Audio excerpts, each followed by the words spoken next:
Hey everybody, welcome to AJS News. This is the first of 2 videos we got for you today. But first, a word from our sponsors. Hey guys, just wanted to show off this amazing new grid backpack from Exeter. Yeah, I've been using this for months and it's been great. I've been caught in the rain and it's waterproof, so all my stuff was nice and dry and protected. It is super durable. It has a large main compartment for multiple bags, laptops. It's got a water bottle holder. It's got an RFID blocking pocket so that you can put your phone in quick access stuff. This thing's got it all. And it's got some amazing accessories. Yeah, this tech case right here with the power bank. Always take this with me at conventions because my batteries are dying all the time, so very handy. So check out the grid backpack if you're looking for an ultra premium, waterproof, good looking backpack.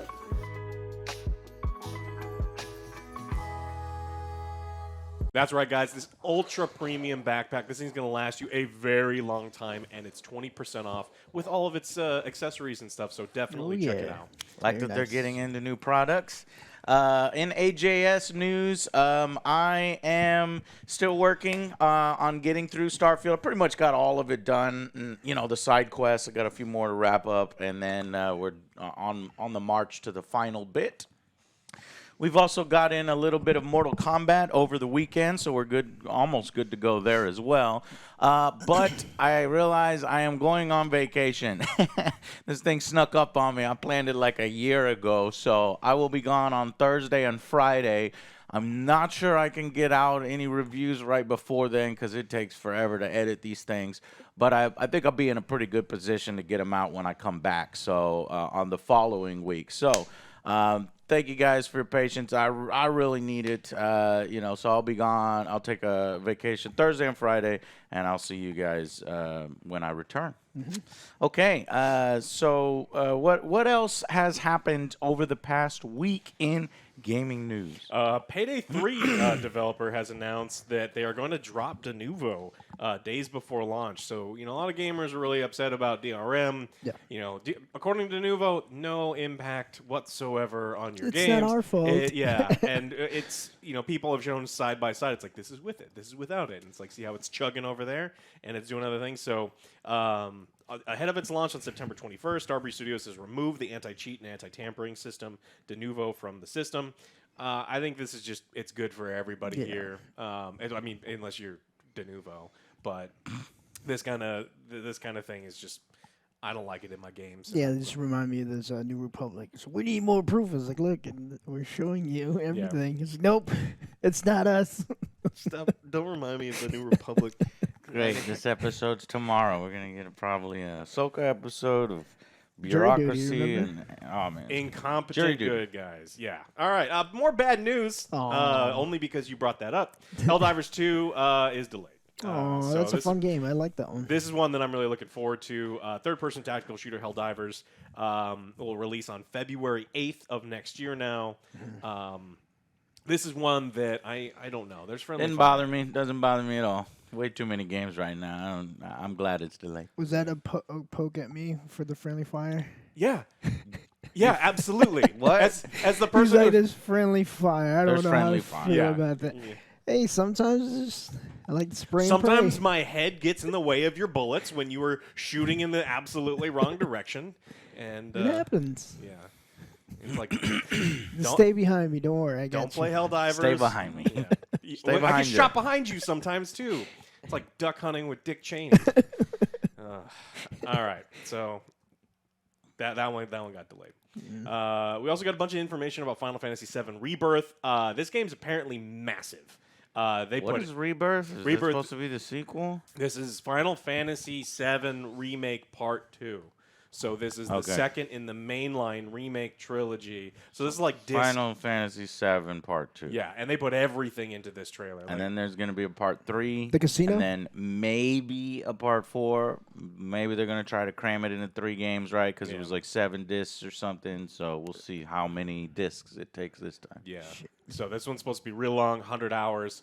I mean, they showed off That's everything. good. Yeah, I mean, this is where the real meat of. Very excited. Yeah, there's a lot of good stuff here. This, I think, will do better than the recent Final Fantasy, which they were disappointed in. But of course, They're Square always Enix disappointed, always yeah. disappointed in everything. But the issue that they're having with this one is, while this one may be incredibly popular, the number of PS5s is still relatively small compared to Right. because the first one released on PS4 and Right. PS5. And This so one's only going to be on PS5. PS5. Oh, right, shit. So it's like the market. So their numbers are already going to Yeah. be. Uh-oh. Yeah. They And so- probably didn't want that to happen, but they were like, all right, fine. They've also announced that Final Fantasy VII Rebirth won't let players import saves from the last game. I wasn't holding out hope for that. I mean, there's really not much point.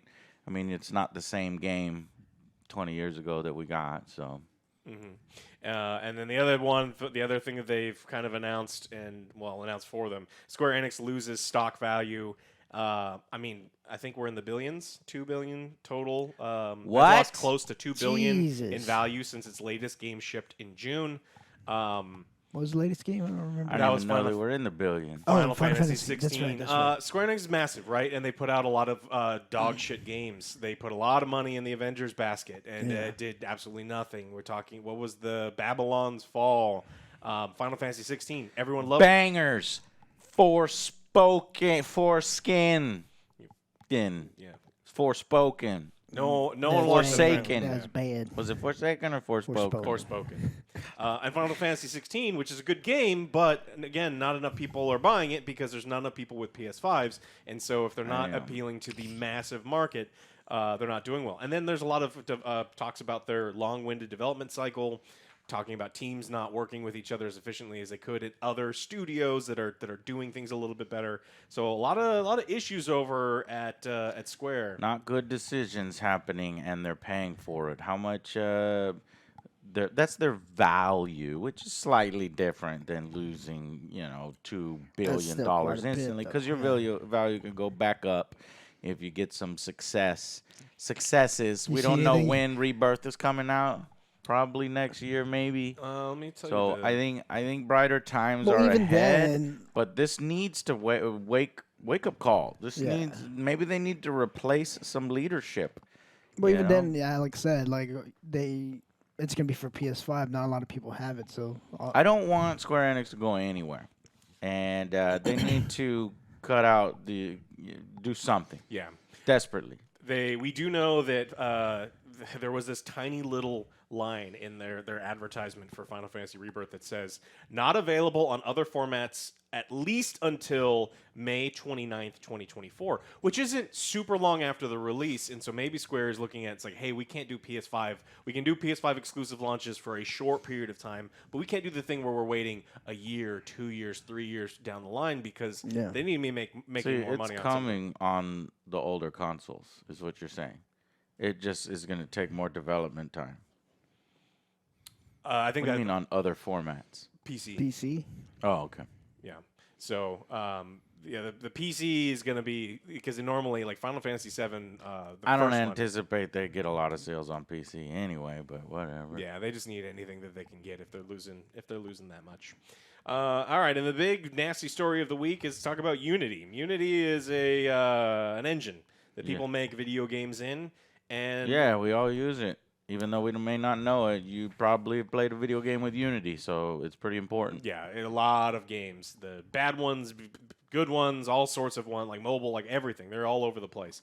And Unity originally added that they wanted to add a fee for each time a game is installed. Developers who meet revenue and install thresholds will need to pay up to 20 cents in runtime fees each time their game is installed on a new device. And officially, it was starting January 1st. A Unity runtime fee will be charged to any game that's passed that. The amount of the fee, the thresholds are 200,000 in revenue and 200,000 lifetime installs. And then there was another one. Existing games built on Unity will also be hit with runtime fees if they meet the threshold starting January 1st, prompting a bunch of developers saying, hey, download our game, buy it now, because we're deleting it on January 1st because they just can't afford to be paying shit like this. A bunch of people who are developing games right now, major games in Unity, have decided to jump ship and said, we can't be working with a company like that's going to retroactively... Every time our game gets downloaded, where it wasn't before. There's no fee before. Now there's a 20-cent fee for installs, and then runtime fees. And so the existing games, if you made a banger of a game 2 years ago, like Cult of the Lamb, and they're like, wait a minute, you're going to do what? No, I'm deleting my game. I'm not doing any of this stuff. And so Unity, of course, was met with dozens of developers. I mean, some of the biggest indie publishers and developers going at on Twitter, cursing at them in very funny ways. We'll be posting some of them up there. That just it's so tone deaf. And the thing is, what's even more nefarious about all of this is Unity knew that this was going to be the reaction, because it has been revealed that Unity bosses sold stock ahead of scummy dev fees. The CEO has recently sold 2,000 shares, but that brings the total up to 52,610 shares this year. So he knew, and like we're talking about, these are the total values up over the millions of dollars. So then a bunch of, according to Unity market activity, several other Unity board members sold significant numbers of shares leading up to its planned pricing and packaging updates. So president of growth sold 37,000 shares. Board director sold 68,454 shares. And this is because they knew. They knew that this was going to tank the company, but they just want to, capture as much money as they can, I guess. Why? Yeah, they're pricing. Why would they do this, Joe? Why would greed? They well, yes. Well, yeah, that's what it is. But a lot of people were saying it was kind of a response to people including games and bundles and giveaways and subscription services like Game Pass. And this would kind of pass the fees back down to the developers. So, and then obviously it being applied to games that have already been released, as long as they continue to be distributed after the new policy goes into effect. It was supposed to go into effect January 1st, 2024. So the developer community had some time to react to this, and boy, did they react. And they gave a lot of anti-Unity sentiment and lambasted them. There were even some threats that were enough to close the doors of 2 of their offices. From within the building, it was an employee and of canceled Unity. the CEO meeting. Yeah, so there was a threat within the company saying, because these people are going to be losing their jobs, right? Unity is going to lose a massive amount of market share. They're going to lose a lot of clients and some other things, and some employees were upset. And they took that anger out. They did the worst possible thing, and they apparently on social media threatened. So Polygon claims that the threat originated from an employee who had made a threat towards his employer using social media, so they had to cancel the big town hall and thing. But I mean, I don't understand what the thinking was. Maybe they thought this was going to be like Reddit. Remember when everyone was like, "We're gonna boycott Reddit, and we're gonna, how dare they change these API fees and do anything?" And then no one quit using Reddit. Everyone is still on it, and they're like, maybe it'll be like that. But it's looking like a lot of the devs are canceling projects, switching over to some other things. So if the devs hold to their word, I think Unreal is going to see a lot of new business, or some other smaller. I guess they thought that developers of video games are just like gamers. They're just like Madden gamers, and they'll just fucking take it. Sit there and take it. You only have us to come to, and then they realize, oh wait, I guess there are other engines. There's not only us. We aren't Madden, and we're not a monopoly. But they tried to fucking bend you over. They tried to bend over developers to see if they can get away with it, just like they bend over gamers. Well, I don't think it worked. No, I don't think so. Well, I want you to know that Unity is very sorry, and this is what they've said. We have heard you. We apologize for the confusion and angst. The runtime fee policy we announced on Tuesday. What do you mean the confusion? You laid it out. We didn't like it. Where's the confusion? Yeah. That you didn't like it. Oh. You're confused. You're supposed to like it, Joe. Okay, that's the confusion. Stop being confused. Like it already. Okay. Well, they went back and forth on some things, and they were a little mushmouth about the delivery, and they're like, oh, no, we're going to pass it on to Microsoft and Sony and some of these other things. It's like, you're going to do what now? Those companies are much bigger than yours. Microsoft said, what'd you say, bitch? Yeah. Sit down. They said nothing. So we're going to pass out the cost to you, developers. And the developers are like, "What'd you say, bitch?" And then, okay, well, see what happened was Sell your sell the stocks. stock, sell the stock. Yeah. We are listening, talking to our team members, community, customers, and partners, and we'll be making changes to the policy. We will share an update in a couple of days. Thank you for your honest and critical feedback. We're sorry. Yeah. We're sorry, we're dicks. They're apologizing as if they completely misspoke or something. They couldn't have been clearer. The intention was anytime your game is downloaded or whatever, it's 20-cent fee. And then even games that were already released are also having the fee. So, no. Yeah. So Unity attempted to clarify, saying that this doesn't apply to charity games, even though they've missed. They're like, oh, that's not a charity, and we don't think that's a charity. It's like, those are absolutely charities. And then it is applied to most demos and would only affect 10% of customers. Guess which 10%? I'll give you 5 guesses which 10%. It's the top, the ones that make all of the money, because they it's like the good ones. And so it's just bad stuff. That's right, because it has to reach certain thresholds. If you're selling like 1,000 copies of your game, this isn't gonna, come into effect. It's only when you're starting to make big money or significant money that Unity's like, I they need want a a piece cut of the of that. pie. Yeah, even though that these developers have already paid for the subscription and all the access and all these other things, and they're going back and changing. I mean, that's really what going back and asking for more money where it wasn't originally asked for is always a bad move. Yes. It's like, hey, we already agreed to this. You asking for more money just because I'm successful is kind of bullshit. Now, if I knew that going in, then we can talk. But no, this is a scumbag move from scumbag CEOs.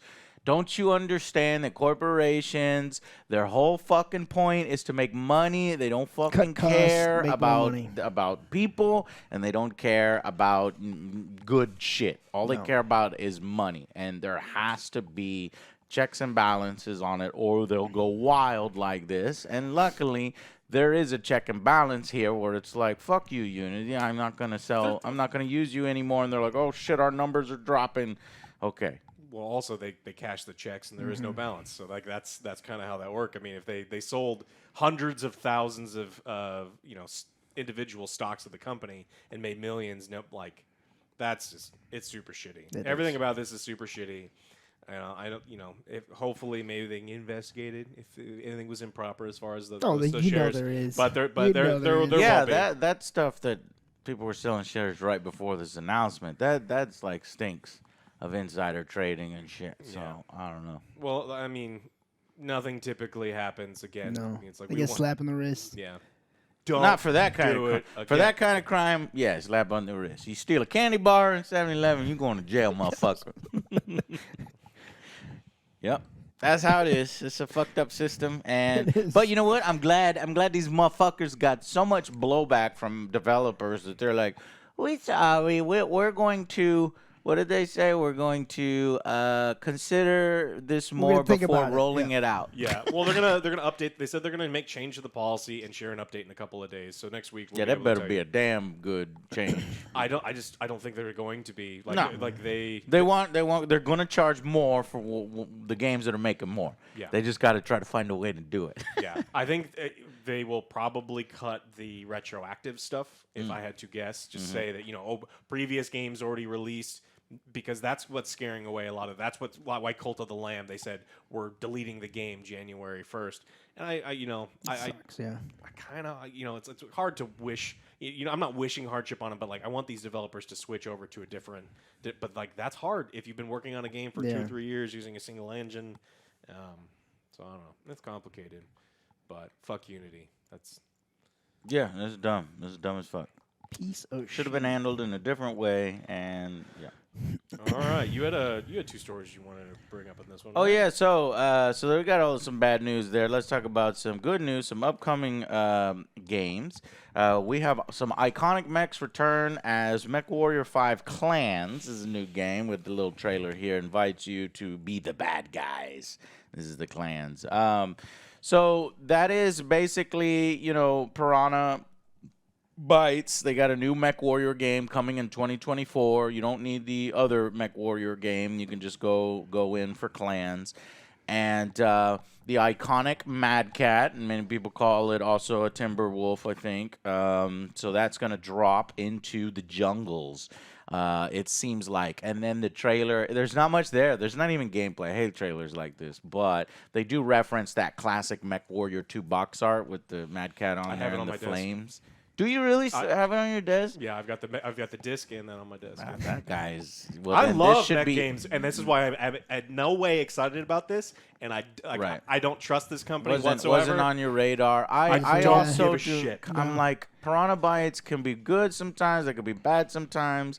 And I was waiting for like a new game so that I can like come. New developer. And I don't know if this is necessarily a new game. I think it kind of reuses a lot of the same assets, and then also it's like, okay, here are some of the mechs that you haven't seen before. Honestly, I thought they had a Mad Cat already, but I guess they haven't had the Mad Cat in the game. Well, okay, so here it is. The clans are coming, and the story. Story. I like that. We'll follow a fresh new warrior in Clan Smoke Jaguar, who commands a star formation of 5 mechs. Okay, I think previously you weren't able to go up to 5, but 4 elementals and Mad Cat. It would be the saddest formation you've ever seen. And so the setting and time period is just before the last game that they released, MechWarrior 5 Mercenaries. And so perhaps the most interesting here is both Smoke Jaguar and their Draconis Combine enemies in the invasion are considered some of the biggest threats in the Battletech lore. So we're going to see. We're going to see if the standalone game is enough to justify Piranha Bytes and also its existence as a standalone game and not DLC for MechWarrior 5 Mercenaries. We have no idea what it's going to cost. No. Screenshot. Let me check the Steam page real quick just in case. No. 2024. That's it. But if they can get some good cutscenes, some like update this, be all right, Piranha Games. It's time to be not Piranha Bytes. Did I call it Piranha Bytes before? That's a different company. Piranha Games. It's time to bring out your heavy guns here. You've had enough time to learn off of all of the MechWarrior games that you've been developing. It's time to put in some serious money and some AAA development money in here. So I expect good things from MechWarrior 5 Clans when it comes out next year. Also, coming out next year, talking about other games I'm interested in, is Age of Sigmar. You son of a bitch, Joe. That's not until the end of October, so I can still breathe a little bit until we get It's there. a scary game. Warhammer Age of Sigmar Realms of Ruin just released a bigger trailer which covers the factions, the campaign, and the multiplayer customization options. So it's a big kind of laying out. Here's what we got. Now, me and Alex played it. I even tried to do an Angry Impressions video, and all of our footage was garbage. I couldn't really find a good segment, which isn't good. It's not good. It was super rough. Yeah. What did you think of it? I think that the bones are good, and I'm hoping that it was early enough in the process that they can smooth out some of the upgrading paths and then the combat. The 1v1 thing with the 3 lanes isn't as interesting as I'd like on the map that they gave us. Yeah, and I was hoping for like more dynamic, more interesting things, but there's some things that were just completely and totally overpowered in the beginning, and I don't know. Yeah, so in lieu of that, I guess we'll just wait till the game comes out, and we'll get a better idea of how it comes together. What I'm seeing is it's not like Dawn of War where I'm going to be playing the multiplayer constantly, just boom, boom, boom. I think I'm looking at this game more as I'll play those 3 campaigns. I think they've got Cruel Boys, Cruel Boys, the Golden Boys, the Sigmar guys, and the Night Haunt. Though there is 4 factions in the game, but I think you're only getting 3 like cutscene campaigns. I wonder which faction is the one left out. Yeah, the campaign is something that definitely interests me because there's a lot of potential for the universe. The universe, the storytelling. Like I think that the universe and the lore is the most interesting thing about 40K, and it's just the gameplay for me is secondary as long as it's solid enough. Like defend this hill for 30 minutes and just have like 3 different things come at you. Yeah, and it is Age of Sigmar and 4 warring factions written in collaboration with Black Library author Gav Thorpe. So looking forward to it. And they also have, running alongside that campaign mode, they got another one called Conquest Mode, which is a procedurally generated campaign with rule-breaking twists designed to be different each time you play, as kind of an endless kind of thing. Oh, we'll throw modifiers on game modes. That sounds kind of interesting. I'm a big RTS guy, and so I'm willing to give a chance to any of the RTSs that come out, especially when it's in the Games Workshop licenses, because I like their stuff. All right, well, that's all I got. 2 potentially exciting games, but also from companies and from licenses that sometimes fuck it up. You know, they're handling things that we love, and they don't necessarily, they don't have the AAA budgets. So we'll see what they do with that. All right. Well, make sure you click those links down below and Yes. check out this extra backpack. Again, super premium. This thing's gonna last you a long time. And you know, if you want to look sharp while going around town, this is how you do it. Like me. Hey, and if it can survive multiple trips with OJ, I mean, that's the one that he took on multiple trips. So Pretty it's like, durable. boom, there you go. All right, guys, thank you all very much for watching, and we will see you on part 2 of the news. Bye, guys.